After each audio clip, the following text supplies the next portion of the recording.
Hello, আজকে phone কভারের ওপরে যে জগন্নাথ দেবের ছবিটা এঁকেছিলাম সেটা লং ভিডিওতে দেখাই কিভাবে আমি এই ছবিটা এঁকেছি। প্রথমেতে পেন্সিল দিয়ে আউটলাইনটা করে নিয়েছি।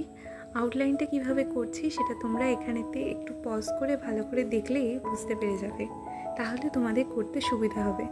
আমি এখানেতে এটা একটু ফাস্ট ফরওয়ার্ড করে দিয়েছি, নাহলে ভিডিওটা অনেকটা বড় হয়ে যাবে, তার জন্য।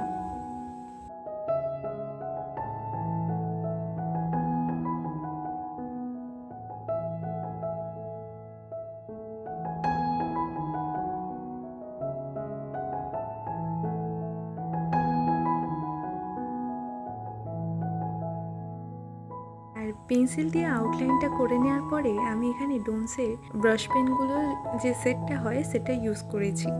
আর এখানেতে আমি প্রত্যেকটা রং করার জন্যই হোয়াইট পেনটার উপরে ওই ডিপ কালিটা একটুখানি রেখে এতে কালিটা ট্রান্সফার করে নিয়ে তারপরে সেটা দিয়ে করেছি।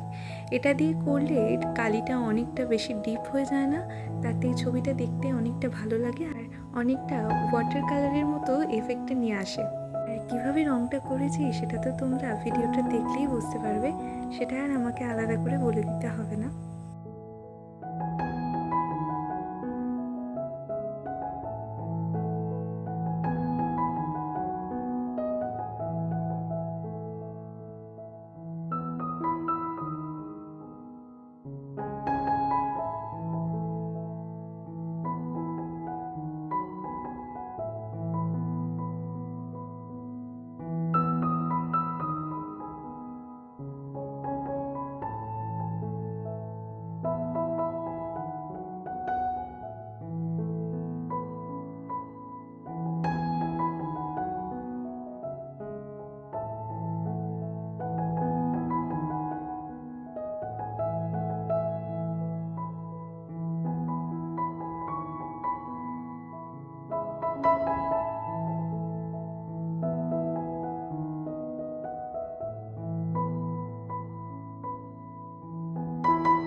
জগন্নাথ দেবের ছবিটার গোটাটা রঙটা হয়ে যাওয়ার পরে আমি ব্যাকগ্রাউন্ডটার প্রথমেতে একটু তুলি দিয়ে জল দিয়ে দিয়েছি, তার উপরে ওই ব্রাশ পেনগুলোই একটা জায়গার উপরে একটুখানি ঘষে নিয়ে সেই রঙটাই আলতো আলতো করে এখানেতে লাগিয়ে দিয়েছি ব্যাকগ্রাউন্ডটাতে।